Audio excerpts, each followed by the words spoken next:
started. So again एक बार दोबारा देख लो, वीडियो दोबारा बनेगी इसकी, want ऑफ फैक्टर, ठीक है। और थोड़ा देखो ये अच्छा तो अच्छा आपके लिए भी कि ये दोबारा रिवाइज कर रहे हैं, because this topic is really somewhat hard. पहली बार लगता है, हाँ एक बार जितने क्वेश्चंस दिए हैं आपको सारे कर लो वो वाले, इट्स वेरी वेरी इजी, तो मुश्किल नहीं है, ठीक है। तो first of all want Hoff factor concept क्या है, ठीक है। Want Hoff factor and it's represented is symbolically shown by iota और आई, ठीक है। अब है क्या ये, उसकी बात अब करते हैं। पहले सिंपल केस से ना जो एप्लीकेबल होना है, मतलब न्यूमेरिकल्स में जिसका यूज होना है वो पहले पढ़ लेते हैं, then will come to definition also, ठीक। देखो होता क्या है, जैसे आपने कोई भी कोलिगेटिव प्रॉपर्टी ली, लाइक 58.5 ग्राम NaCl को आपने डिजोल्व कर दिया इन 1 kg और 1000 ग्राम ऑफ वाटर, और अब आप निकाल लो डेल्टा टीवी की वैल्यू, ठीक है।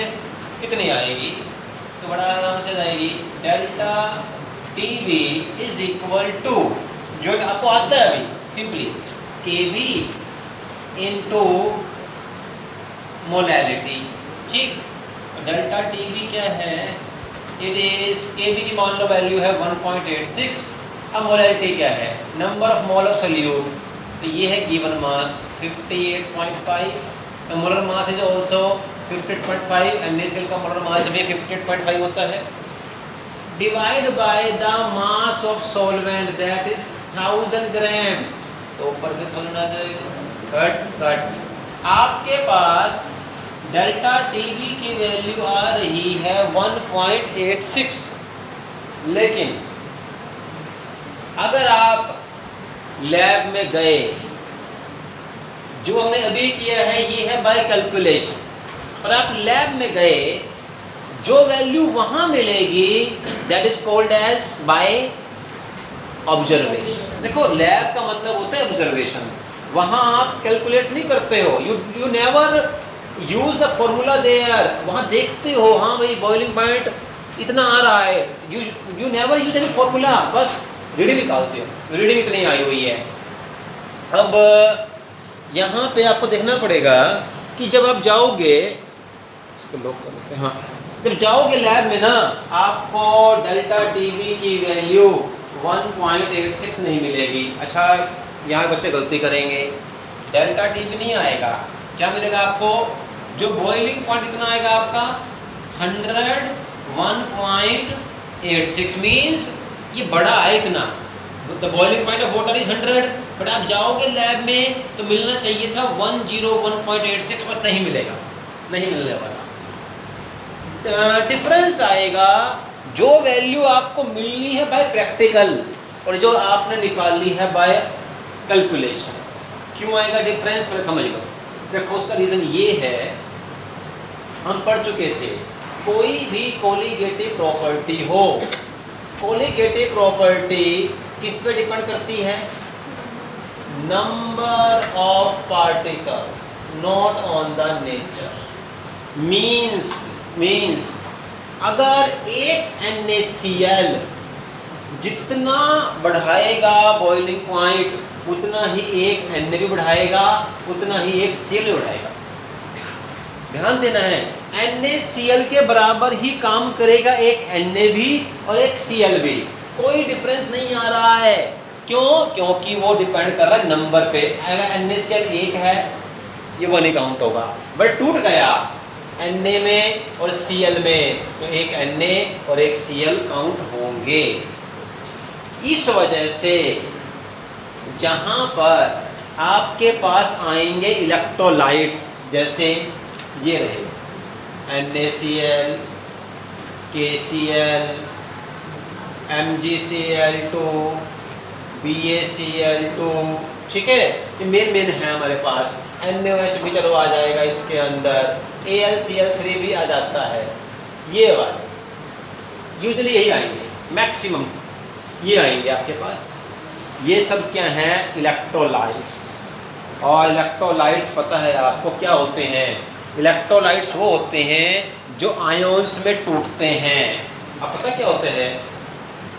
आपका जो NaCl है, एक्चुअली जब आप वाटर में डालोगे एक Na बनाएगा और एक Cl, यानी कि कोलिगेटिव प्रॉपर्टी की वैल्यू डबल हो जाएगी। इट मींस बाय कैलकुलेशन आपने निकाला डेल्टा टी की वैल्यू 1.86, बट इन रियलिटी पता क्या है? यहाँ पार्टिकल एक नहीं है, पार्टिकल दो हो गए हैं। हाँ, इंसर्ट हमने एक ही मोल किया NaCl का, लेकिन जब NaCl को डाला वाटर के अंदर, एक Na बन गया और एक Cl बन गया। तो जरा ध्यान देना, इस केस में हमें एक जो फॉर्मूला है आपका, इसको मॉडिफाई करना पड़ेगा। कैसे मॉडिफाई करते हैं? देखो, इन रियलिटी मॉडिफिकेशन भी क्या है, रियलिटी है ये। इन रियलिटी फॉर्मूला ये था, जैसे मान लो delta TV is I into KB into molality, या फिर delta TF is equal to I into KF into molality, या फिर pi is equal to I into CRT। ये I जो है ना, आयोटा, इसे ही बोलते हैं वन डॉट फैक्टर। ठीक है, सबसे मेन है। मैं इस पे डिटेल में बाद में आऊँगा कि इसकी क्या और थ्योरेटिकल क्वेश्चन बन सकते हैं। पहले आप समझो I निकालना कैसे है। 90% आपको ये आने वाला है न्यूमेरिकल में, और अगर आपको I निकालना आता है, योर प्रॉब्लम इज सॉल्व। बहुत कम आता है कि ये उसमें आए किसी थ्योरी वाले पोर्शन में। और इसमें भी जो मोस्ट सिंपल केस है वही आना होता है। वो क्या है? जैसे समझना, अगर मैं लेता हूँ ग्लूकोज C6H12O6, तो बेटा ये डिसोशिएट नहीं होगा। ये स्टैंड अप इतने ये जाओ, दुखी परेशान है वहाँ तब ठीक रहती हो आप हैं, suffering of any stomach disease.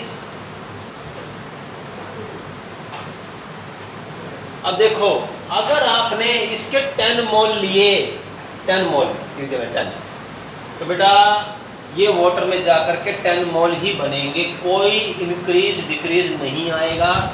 इसके लिए I की वैल्यू 1 ही रहेगी, मतलब 1 मोल का 1 मोल, 10 मोल के 10 मोल।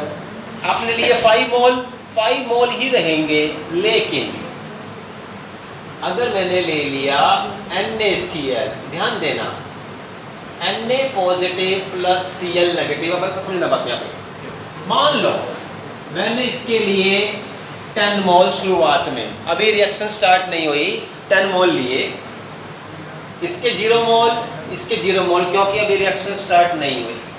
आफ्टर 2 मिनट्स सारा का सारा NaCl वाटर में डिसॉल्व हो गया, रिएक्शन फिनिश्ड। उस समय क्या होगा? NaCl विल रिमेन 0, बट जब NaCl 0 रह जाएंगे, कितने Na बनेंगे? हाँ, क्योंकि देखो एक NaCl में एक Na है, तो 10 NaCl में कितने होंगे? 10 Na, और 10 ही क्या होंगे?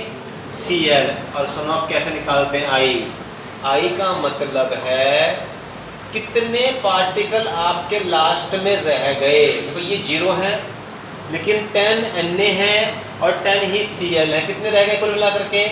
20। और कितने आपने लिए थे? आपने 10 लिए थे। I value is here 2, I value is here 2। I ऐसे निकलता है। ऑल्दो अगर सिंपल केस जो आता है, यूजली सिंपल में क्या है, अगर वो कह देता है कि ये स्ट्रॉन्ग इलेक्ट्रोलाइट है, साफ दिख रहा है, I वैल्यू 1 and 2I। अगर मैं लेता यहाँ पे MgCl2, 1 Mg और 2 Cl, यहाँ पर I की वैल्यू 3 आएगी। आपने ले लिया AlCl3, ये टूटेगा 1 Al में और 3 Cl में, I वैल्यू कितनी आएगी? 4। ये बड़ा सिंपल केस है। मोंटे कोई बात नहीं, खड़े जाओ, अपनी आगे दो यहाँ पर। अर्शिद योजा शडप, हाँ खड़े जाओ, आ जाओ, इधर बैठ जाओ।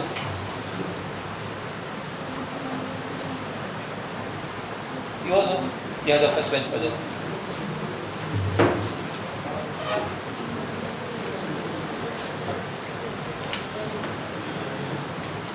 अच्छा अब सुनो, ये तो आसान सा केस है, और ये कब एप्लीकेबल होगा सुन लो, आपको हिंट मिला होगा। कैसे? अगर ऐसा लिखा हो किसी भी न्यूमेरिकल में, इलेक्ट्रोलाइट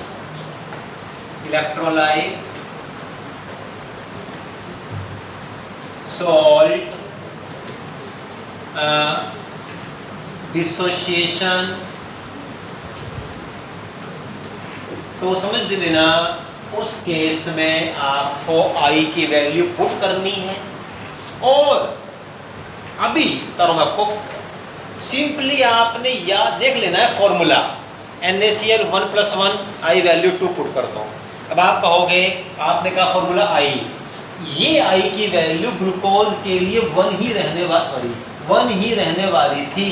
दैट्स वाई यहाँ पर अगर आपके पास सोल्यूट इलेक्ट्रोलिटिक नहीं है, या वो सोल्ट नहीं है, या उसकी डिसोसिएशन नहीं हो रही है, एक का 1 मोल 10 के 10 मोल, अब वही ना 10 मोल थे 10 ही रह गए, आई वैल्यू 1। इसीलिए हमने अभी तक जितने भी क्वेश्चन किए थे मैंने किसी में भी इलेक्ट्रोलाइट नहीं लिया था, क्योंकि उसमें क्या था, यूरिया, ग्लूकोज, सुक्रोज, ये सब टूटते नहीं हैं।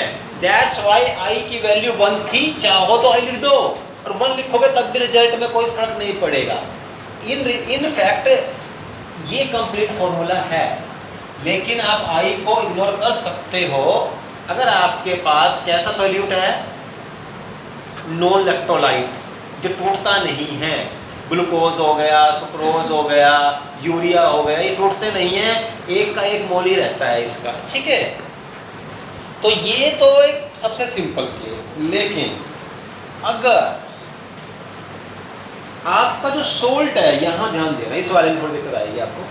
ये आसान केस है, आपने अगर 5-6 क्वेश्चन कर लिए ना नोट्स वाले, ये आपको दिक्कत नहीं देगा। लेकिन अब जो आने वाला केस है, अगर हमारे पास इलेक्ट्रोलाइट कैसा है, वीक इलेक्ट्रोलाइट या वीक सॉल्ट है, या फिर मैं कहूँ इनकम्प्लीट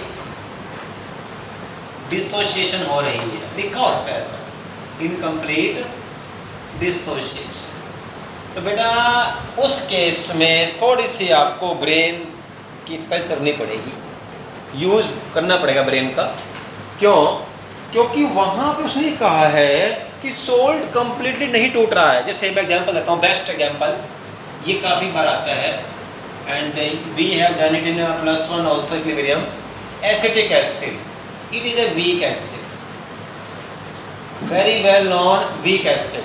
मैक्सिमम टाइम आता है ये आपके +1 +2 सिलेबस में, सबसे वीक है, मतलब कि one of the most common example of weak acid acetic acid. अभी टूटता किसके अंदर है, it will break into CH3CO negative plus H positive. अगर ये होता स्ट्रॉन्ग, नो प्रॉब्लम, क्या होता, अगर इसका 1 मोल था, 1 मोल में ये टूट गया, 1 में ये 2 बन जाते, बट ऐसा होता नहीं, ये नहीं टूटता पूरा। अभी मैं इसको 1 में नहीं लूँगा क्योंकि वहाँ ये फ्रैक्शन से दिक्कत आएगी। मान लेते हैं रिएक्शन के स्टार्ट में मैंने इसके 10 मोल लिए, ठीक, 10 मोल ले लिए, इसका 0 मोल, इसका 0 मोल। अनुज अभी तक आप जो है ना लाई का वो क्या होता है, सोता रहता है, जो भी होगा वैसे बैठे हुए थे, जागते ही चोंच खोल ली है, शर्म आ रही है, टाइम पास कर रहे हो, यहाँ पे खत्म हो चुकी है शर्म भी। यहाँ पे इसके 10 मोल थे शुरुआत में, इसके 0, इसके 0, और जिस समय आपने कोलिगेटिव प्रॉपर्टी को ऑब्जर्व किया, मान लेते हैं इसके 3 मोल टूट चुके हैं। ध्यान देना, ये वीक एसिड है तो टूटेगा 2 और 3 मोल। अगर 10 में से 2 मोल टूटे हैं तो कितने मोल रहेगा इसके? अगर इसके 2 मोल टूटे तो इसके रह गए 8 मोल। अच्छा, तो कितने मोल बनेंगे CH3CO नेगेटिव के? 2 ही बनेंगे, क्योंकि 1 मोल टूटने पर 1 मोल बनता, 2 मोल टूटने पर 2 इसके बनेंगे, और 2 ही मोल किसके बनेंगे? H पॉजिटिव आएंगे। आई बात समझ में? यानी कि अब आप इसमें I की वैल्यू 2 ले ही नहीं सकते। इसका एक फॉर्मूला है, करवाता हूँ मैं अभी। इस केस में एक्चुअल में डिग्री ऑफ डिसोसिएशन ये आएगा, फिर समझ लो what is degree of dissociation. ये नेक्स्ट चैप्टर में भी काम आएगा आपको, जिसका सिंबल होता है alpha. Degree of dissociation alpha. अगर 1 मोल का पूरा 1 मोल टूट जाता, मतलब 10 मोल के 10 मोल टूट जाते, अल्फा की वैल्यू 1 आती, and the meaning of 1 100%। Simple था। अल्फा का मतलब है 1 में से कितना टूट रहा है। अगर अल्फा की वैल्यू 1 आ रही है, it means dissociation is 100%। It means it is a strong electrolyte. But if alpha value is 0.9, it means it is breaking into 90% dissociation हो रही है यहाँ। It is showing 90% dissociation। अगर यहाँ अल्फा की वैल्यू 0.5 आ रही है, कितनी हो गई डिसोसिएशन भाई? 50%। यानी कि एक चीज आपको ध्यान रखनी है, हो सकता है वो आपसे अल्फा निकलवा ले। कभी भी अल्फा की वैल्यू 1 से ऊपर अगर आ रही है, it means you are wrong. जैसे हम लोग अभी रॉन्ग हुए हैं, हमने चांस दिए है योग को स्कूल में बैठने का, but still is like that. बैठ जाओ, पिछड़ जाओ, वहाँ बैठ जाओ, बैठ जाओ, बैठना नहीं आपने, अब बैठने लायक नहीं हो आप, बस ऐसे। तो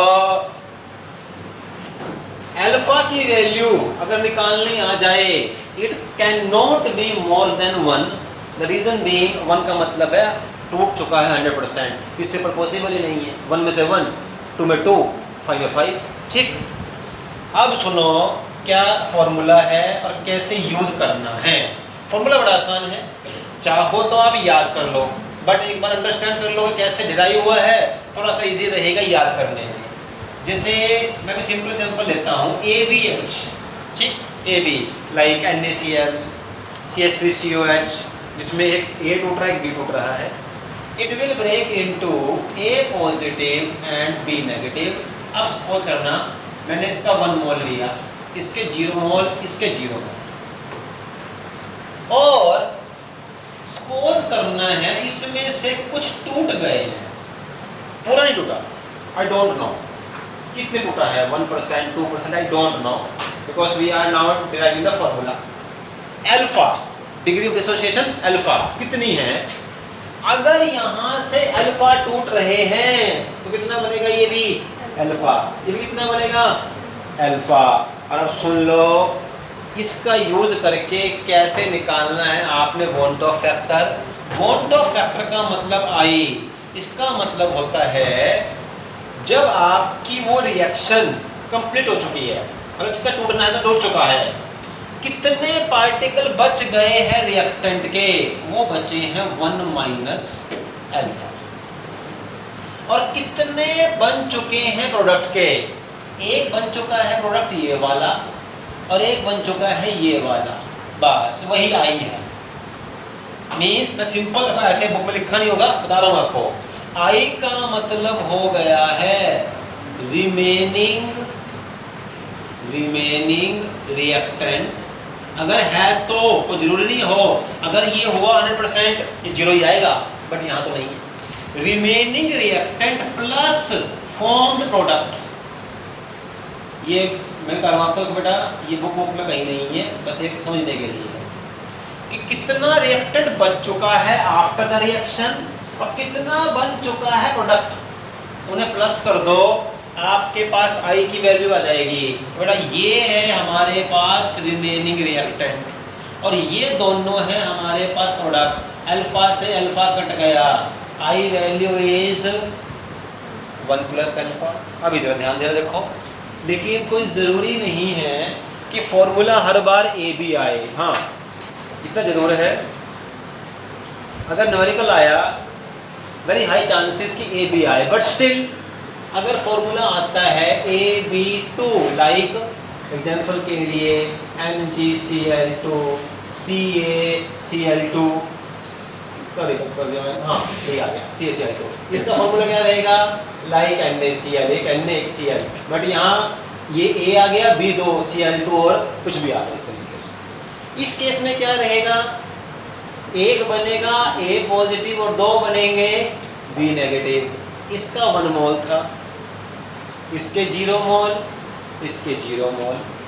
अब इस 1 मोल में से डिग्री ऑफ डिसोसिएशन की मतलब कितना मोल टूटा, मान लो 0.5 है, मान लो 0.5, तो ये कितना बनेगा 0.5, ये कितना बनेगा डबल 2 अल्फा, ये डबल बनेंगे क्योंकि 2 है ना, इसके एक टूटने पर ये एक और ये 2 बनते हैं। एंड I इज जो बच गया रिएक्टेंट 1 माइनस अल्फा, और जो बन गया product alpha plus 2 alpha, so I value is 1 plus 2 alpha. और अगर मैं इसी को लास्ट केस से, ये इससे ऊपर आएगा भी नहीं, इसी को मैं इस पे ले लूं AlCl3 के केस में, मतलब AB3 AlCl3, एक तो बनेगा Al पॉजिटिव, 3 बनेंगे Cl नेगेटिव। इसका 1 मोल था, इसके 0, इसके 0, इसमें से अल्फा टूट गया अगर, तो क्या होगा, एक तो बनेगा ये अल्फा और 3 बन जाएंगे ये वाले 3 अल्फा। एंड I वैल्यू पे जाएगी हमारे पास, I वैल्यू होगी जो रिएक्टेंट बच गया है 1 माइनस अल्फा, जो बना प्रोडक्ट अल्फा प्लस जो बना प्रोडक्ट 3 अल्फा। अल्फा से अल्फा कट जाएगा, I is equal to 1 plus 3 alpha. आप ध्यान देना, इन सबको मैं अगर ध्यान दूं तो क्या जर्नल फॉर्मूला बन सकता है जो आपको करना है। जर्नल फॉर्मूला क्या बनेगा, I is equal to 1 plus n minus 1 alpha. अब क्या है ये n का मतलब है आपका इलेक्ट्रोलाइट कितने पार्ट्स में टूट रहा है। देखो जैसे यहाँ पे कितनी वैल्यू है इनकी, 1 प्लस 1 2, तो क्या बना यहाँ पे I का formula, I is equal to 1 plus n minus 1 alpha, यानी कि इस केस में I is equal to 1 plus 2 minus 1 1, तो 1 प्लस अल्फा आ गया, because n value is here 2 1 and 2, that's why ये रहा कहाँ का फॉर्मूला हमारे पास, कल निकाला था मैंने, चलो ये आया आपका I is equal to 1 plus alpha, ये रहा ये फॉर्मूला, ये निकाला हुआ है हमने। ठीक, अगर सेम केस ये रहा I is equal to 1 plus n minus alpha, यहाँ पे लूँ मैं I is equal to 1 plus n minus 1 alpha, I is equal to 1 plus कितनी वैल्यू है इनकी यहाँ पे 1 प्लस 2 3 माइनस 1 अल्फा, यानी कि I की वैल्यू 1 प्लस 2 अल्फा जो कि यहाँ पर आई हुई है। मीन्स ये काउंट कर लो 3 प्लस 1 4, तो कितनी आएगी बाकी value, I is equal to 1 plus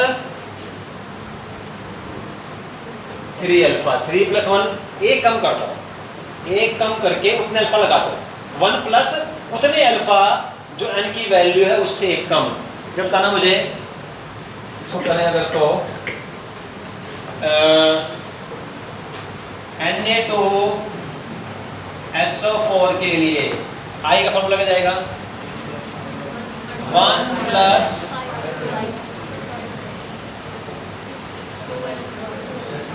बेटा ये टूटता है, ध्यान दो, 2 Na पॉजिटिव में और एक SO4 नेगेटिव में, ये 3 में टूटता है, that's why I plus 2 alpha, 3 minus 1 2 alpha.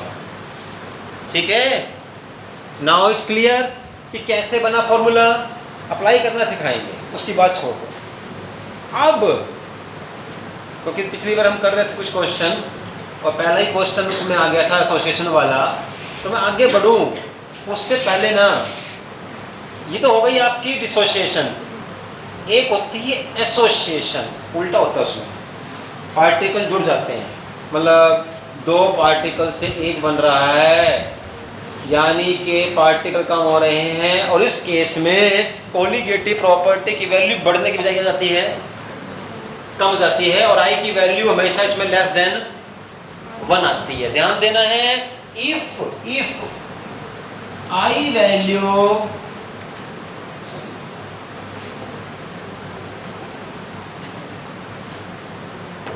if I value is more than 1, then क्या हो रही है, डिसोसिएशन। अभी बताता हूँ उसको मैं।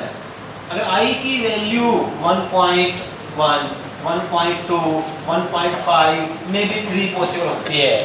अगर I की वैल्यू मोर देन 1 आ रही है तो 100% क्या हो रही है, डिसोसिएशन। लेकिन I की वैल्यू आपके पास बेटा 0.3, 0.5 आ सकती है।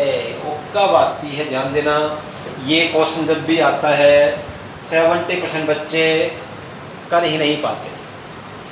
है बड़ा आसान, बिल्कुल मुश्किल नहीं है, बट बिकॉज एक तो एनसीईआरटी में कम दिया हुआ है इसका वॉल्यूम, दूसरा इसकी प्रैक्टिस बहुत कम है, 2-3 क्वेश्चन ही है। That's why it create confusion if you are in the exam hall, अगर प्रैक्टिस अच्छी नहीं है। और क्वेश्चन 3 मार्क्स में आता है, पंगा ये भी है। अब ध्यान देना, कहता हूँ आपको किस केस में आएगा। 2-3 केस हैं, बेंजीन और कार्बोक्सिलिक एसिड वाले हैं। देखो यही केस लेता हूँ मैं आपके पास, CH3COOH। अगर आप इसको डालते हो वाटर में, no problem, it will break into CH3CO negative plus H positive. लेकिन अगर आपने इसे डिसॉल्व कर दिया बेंजीन में तो बेटा उल्टा जाता है। पता क्या होता है, इसके 2 पार्टिकल आपस में जुड़ जाते हैं, जिसे कहते हैं डाइमराइजेशन। अब कुछ वर्ड हैं और इसके ऊपर पहले ही साल में न्यूमेरिकल आया था, नहीं सॉरी MCQ आया था, पहला MCQ जब पहली बार आपके ये स्टार्ट हुए थे 2000 आई थिंक 1920 में होंगे, ठीक। पहला ही क्वेश्चन था, एक सेट में आया था डाइमराइजेशन, एक में आया था ट्राइमराइजेशन, और एक में आया था टेट्रामराइजेशन। 3 सेट ABC। क्या होता है इसका मतलब, डाइमराइजेशन, ट्राइमराइजेशन एंड टेट्रामराइजेशन। एग्जांपल दे रहा हूं मैं, जैसे सिंपल एग्जांपल, आपके पास एक Cl है, एक Cl है, क्या बन के जुड़ करके Cl2, 2 डाई, 2 को जुड़ के 1 बन रहा है, मतलब 2 मोल से 1 मोल बन गया Cl2 का। This process is known as dimerisation, जिसमें 2 पार्टिकल से 1 बन जाएगा। अब एक टेस्ट आप लोगों का, एक क्वेश्चन है बड़ा अच्छा, और यही आया था वहाँ MCQ में। ये बताओ, अगर कोई सॉल्यूट 100% कंप्लीट डाइमराइजेशन शो करे, उस केस में I की वैल्यू कितनी आएगी? 0.5 आएगी, क्योंकि 2 से 1 बन गया है, 2 से 1 बना है, I क्या जाएगा, हाफ रह जाएगा। और अगर मैं एग्जांपल देता हूँ आपको यहाँ पे, जैसे सिंपल O प्लस O क्या बनेगा, ओजोन। 3 ऑक्सीजन जुड़ करके 1 बन गया, 3 मोल से 1 मोल। आपने 3 मोल लिए थे, but now they are giving you effect of only 1 mole. What is the value of I here? 0.33। Very good, 0.33। अच्छा, अब पता होगा आपको फॉर्मूला एक फॉस्फोरस का, phosphorus molecule. What is the phosphorus molecule का फॉर्मूला क्या है भाई? P4। उसमें क्या होगा, 4P मिलेंगे और क्या बना देंगे वो, P4। वो होगा टेट्रामराइजेशन, जिसमें 4 पार्टिकल जुड़ करके 1 मॉलिक्यूल बनेगा। In this case I value will be हाँ, ये पहला ही क्वेश्चन था उस साल और मैक्सिमम बच्चों ने गलत कर दिया था, बिकॉज पहला साल था, एमसीक्यूज का बच्चे उतने रेडी भी नहीं थे। चलो, तो ये होता कब है, जब आपके सॉल्वेंट में वो चीज़ टूटने की बजाय जुड़ रही हो। सबसे कॉमन केस ले रहा हूँ मैं ये वाला, जुड़ता कैसे, क्योंकि ये आपके सिलेबस में है, ऑर्गेनिक केमिस्ट्री में भी आएगा जुड़ता कैसे, पर देख लो एक बार। और तो ये पार्ट जो करवा रहा हूँ मैं अभी जुड़ने वाला, वो इसका नहीं है। जुड़ता ऐसे ही है, ये CH3, इसका स्ट्रक्चर ये होती है CH3COOH, ये है कंप्लीट स्ट्रक्चर इसकी, बिल्कुल असली स्ट्रक्चर। एक और मॉलिक्यूल ले लो, CH3COH डबल बॉन्ड O, दोनों वही हैं। अब पता क्या होता है, इसका O इसके H के साथ में H बॉन्ड बना लेता है। इधर से इस मॉलिक्यूल का O इसके H के साथ में H बॉन्ड बना लेता है और दो जुड़ करके एक बन जाते हैं। अब ये एक मॉलिक्यूल है, दो नहीं है। And it is showing dimerisation, यानी कि एसिटिक एसिड डाइमराइजेशन शो कर सकता है if it is dissolved in benzene. ये आपकी इंफॉर्मेशन होनी चाहिए आपको, ठीक। और अगर ये कंप्लीट शो करेगा फिर तो कोई इशू नहीं है, आई वैल्यू इज 0.5, बट इतना ईजी आएगा नहीं। अगर क्वेश्चन आया तो ये वो क्वेश्चन होगा जिसका मतलब एम है कि बच्चों के 3 मार्क्स कट कर दें, ताकि जो बच्चे हैं 95 प्लस वाले वो कम हो जाएं। एक होता है बोर्ड का एक रत्ती थिंकिंग, कैसे करना है इसका फॉर्मूला डिराइव, वो देखो एक बार। इजी है फॉर्मूला, बहुत इजी है डिराइव करना, कोई मुश्किल नहीं है। मैं चाहूँ तो आपको बोलूँगा कि लो रैम कर लो, बट नो नीड। समझो बात को। देखो, अगर मैंने इसके 2 मोल लिए तो पता क्या बनेगा इसमें, CH3COOH होल ट्वाइस, ये है टाइमर, 2 से 1 बन गया, ठीक।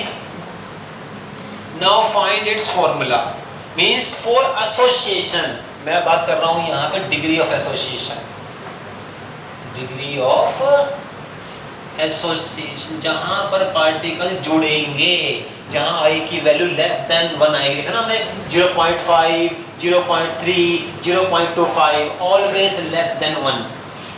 देखो again 2CH3COOH is equal to CH3COOH whole twice. Now understand it. अगर ये सपोज करना, सपोज उससे फॉर्मूला आएगा 1 मोल वाले से ही, इसका मैं 1 मोल ले लूं। अरे 1 मोल मतलब एक नहीं, 1 मोल में वही 6 × 10⁻23 उतने होते हैं। 1 मोल पार्टिकल ले लिए शुरुआत में, इसके अभी 0 है। And now the association is complete. ये पार्टिकल जुड़ गए and here symbol is same, alpha, both degree whether dissociation association symbol is same alpha। इसमें से अल्फा जुड़ गए, अल्फा पार्टिकल जुड़ गए, मतलब 1 मोल का मतलब देखो कई मिलियन होता है, उसमें कुछ मतलब कुछ ना जुड़ गए। बताओ कितने जुड़ेंगे यहाँ पे, मतलब now what is the value of CH3CO whole twice, 2 alpha, alpha कुछ और आएगी है?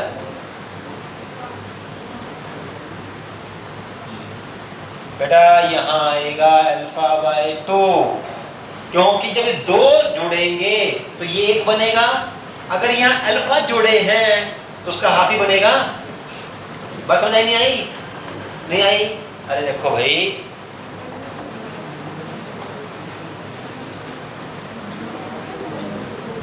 सपोज करो मेरे पास 10 CH3COH हैं और इनसे बनता क्या है, CH3COOH होल ट्वाइस। 10 थे तो शुरुआत में 10 थी, 0 है। अब इन 10 CH3COH में से रह गए ओनली 4, ठीक है, 4 रह गए। कितने जुड़ गए हैं? 6 कितने बनेंगे ये वाले CH3CO होल्ड ट्वाइस कितने बनेंगे 3 बनेंगे भाई, वो बनेंगे 3 CH3COH होल्ड ट्वाइस हाफ बनेंगे। तो अगर अल्फा जुड़ा है तो अल्फा हाफ ही बनेगा, 2 से 1 बनेगा। आई बात समझ में? बस आ गया फॉर्मूला भाई का वही। आई क्या होता है? आई का मतलब है, ये करता हूँ, आई इज इक्वल टू जो बच गए प्लस जो बन गए, ये रहा। तो क्या बना? I is equal to 1 minus alpha plus alpha by 2। लेकिन इसको सिंपल करवा के और भी दुर्गेश कुछ हो रहा है। I is equal to 1 minus क्या लिखूं यहाँ पर? Alpha minus alpha plus half alpha क्या जाएगा? हाँ माइनस हाफ अल्फा। अब इसका कर लो LCM. I is equal to 2 minus alpha by 2, ये रहा फॉर्मूला। ऑल्दो रियल फॉर्मूला ये है वैसे, अगर 3 आया ना तो अल्फा बाय 3 लिखोगे यहाँ, बट 2 ही आता है आपके न्यूमेरिकल में, दैट्स व्हाई मैंने 2 लिखा है। लेकिन अगर होता ट्राइमेराइजेशन, क्या फॉर्मूला ट्राइमेराइजेशन के लिए? 1 minus alpha by 3। For tetramerization 1 minus alpha by 4, ये रहेगा फॉर्मूला। कोई डाउट किसी को कैसे फॉर्मूला बनाना है? तो देखो मैं चाहता I can give you written here in 2 minutes to cram, ये फॉर्मूला है याद कर लो, और दूंगा भी आपकी, ऐसी बात नहीं है जहाँ लगता है कि यहाँ करना ही पड़ेगा। बट यहाँ इन फॉर्मूला के बेसिस पे कई क्वेश्चन बन जाते हैं। अगर आपको ये आते हैं कैसे डिराइव किया है तो कर सकते हो वो, अदरवाइज फिर नहीं हो पाएगा। और बाय नोइंग ओनली फॉर्मूला आप हर एक प्रॉब्लम सोल्व नहीं कर सकते, इसलिए जरूरत थी इसकी टाइम लगाने की। ठीक है, अब यहाँ पर ध्यान देना है, कई बार क्या होगा, जैसे ये रहा फॉर्मूला हमारे पास। क्या फॉर्मूला था आई का डिसोसिएशन के लिए? 1 प्लस n माइनस 1 अल्फा, ये ना।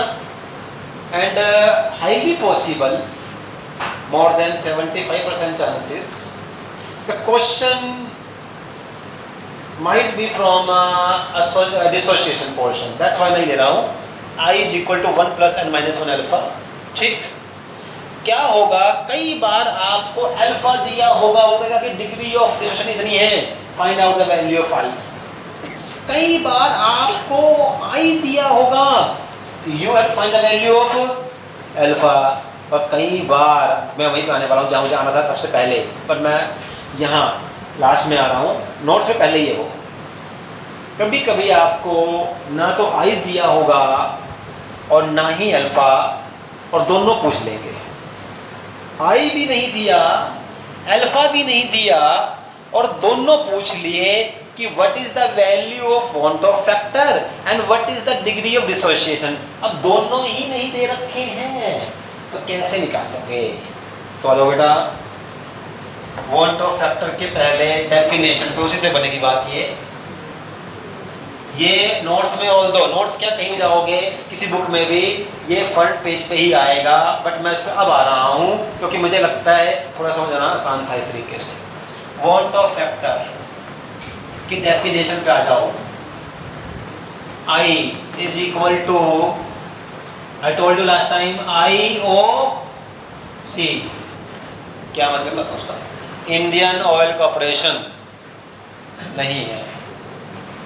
IO का मतलब है observed colligative property, and C का मतलब है calculated colligative property. This calculated we get by formula. क्या फॉर्मूला? जैसे बाय फॉर्मूला, ये निकालते हैं हम बाय फॉर्मूला, और ये है by observation in lab.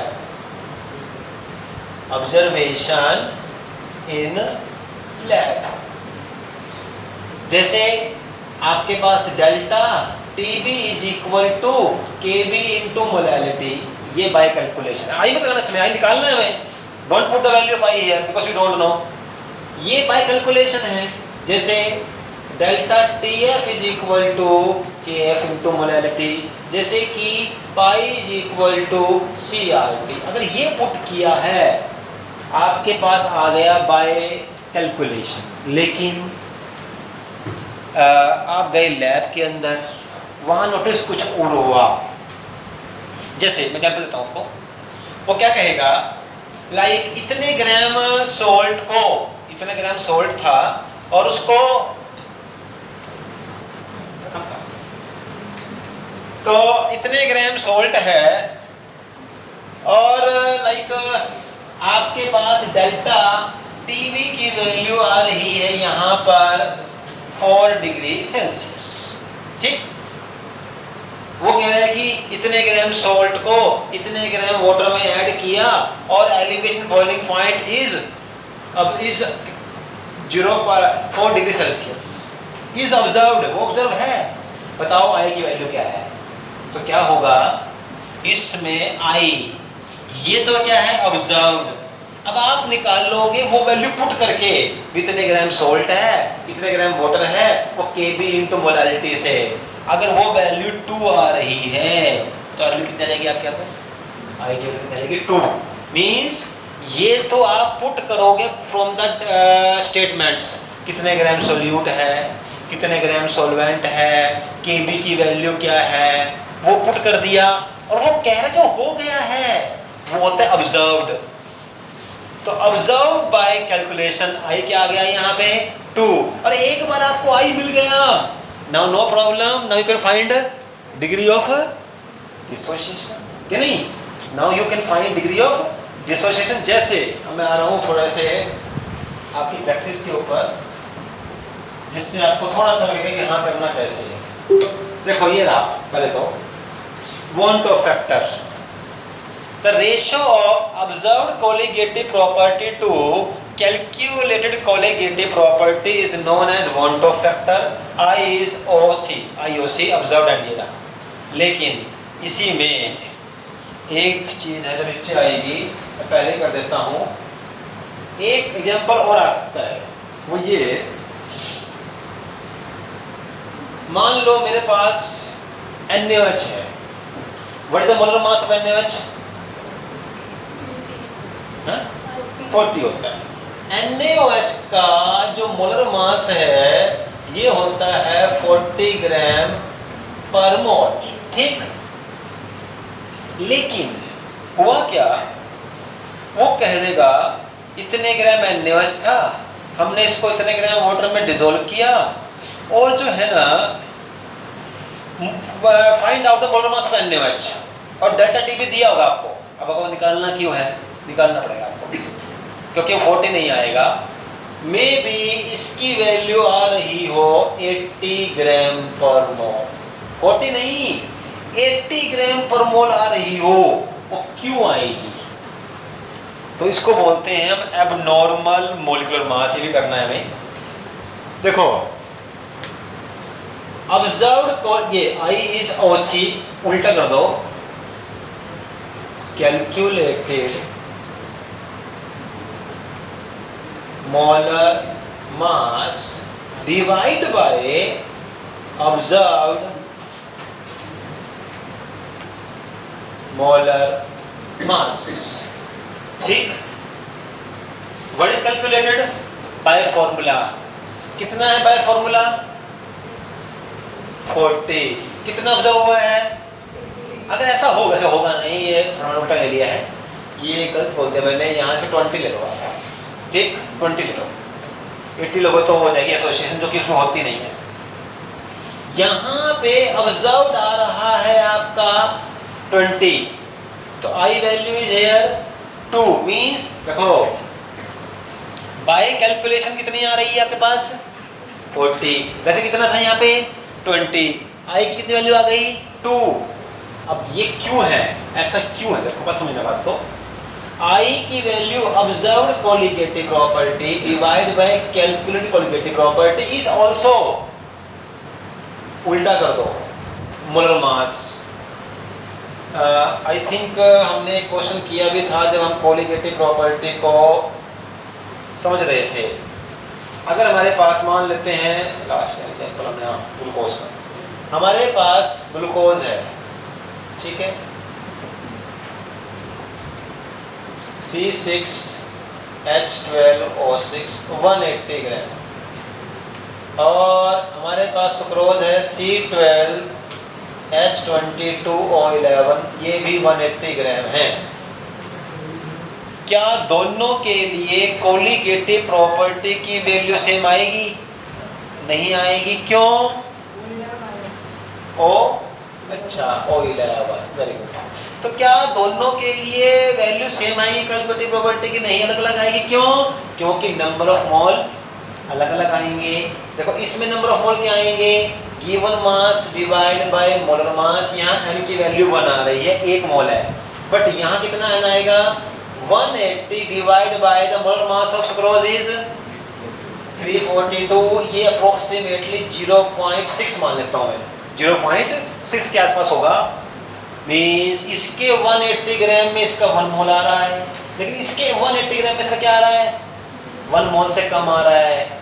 Means जितना मोलर मास बढ़ेगा उतने ही नंबर ऑफ पार्टिकल कम होते चले जाएंगे, और कोलिगेटिव प्रॉपर्टी की वैल्यू भी उल्टा जाएगी। मीन्स कोलिगेटिव प्रॉपर्टीज की जो वैल्यू है ना, these are inversely proportional to the molar mass. इसीलिए जहां ऑब्जर्व्ड कोलिगेटिव प्रॉपर्टी है तो यहाँ पर ऑब्जर्व्ड मोलर मास, और ये कैलकुलेटेड है तो यहाँ पे कैलकुलेटेड मोलर मास। ये भी एक फॉर्मूला है to find the I van't Hoff factor is also equal to the calculated molar mass divide by observed molar mass.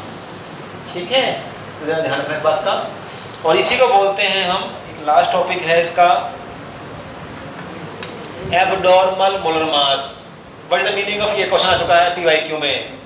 Define the term abnormal molar mass, the molar mass due to association और dissociation. हाँ, अगर हुई association molar mass will increase, अगर हुई dissociation molar mass will decrease. ठीक है, चलो भाई अब आ जाते हैं कुछ क्वेश्चंस पे, रहने दें।